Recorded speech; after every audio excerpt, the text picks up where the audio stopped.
মিশকাতুল মাসাবি বা মিশকাত হাদিস একাডেমি ২৫ নম্বর হাদিস অধ্যায় ঈমান বিশ্বাস পরিচ্ছেদ প্রথম অনুচ্ছেদ ২৫ নম্বর আনাস রাদিয়াল্লাহু আনহু হতে বর্ণিত নবী সাল্লাল্লাহু আলাইহি ওয়াসাল্লাম বাহনের উপর বসা ছিলেন এবং তার পেছনে মুয়াজ রাদিয়াল্লাহু আনহু আরোহণ করেছিলেন তিনি বললেন হে মুয়াজ তিনি বললেন আমি উপস্থিত আছি হে আল্লাহর রাসূল তিনি আবার বললেন হে মুয়াজ তিনি বললেন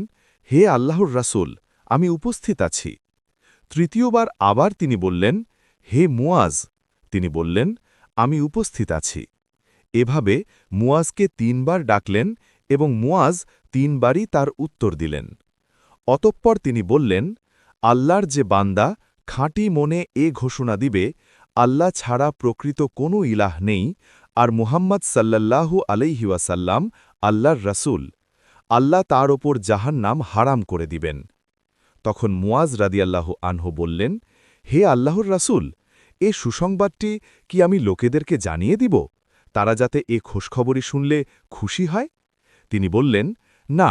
তাহলে তারা এর ওপর নির্ভর করে বসে থাকবে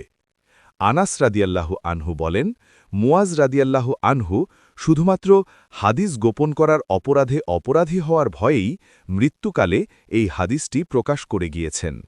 বুখারী মুসলিম হাদিসের মান সহি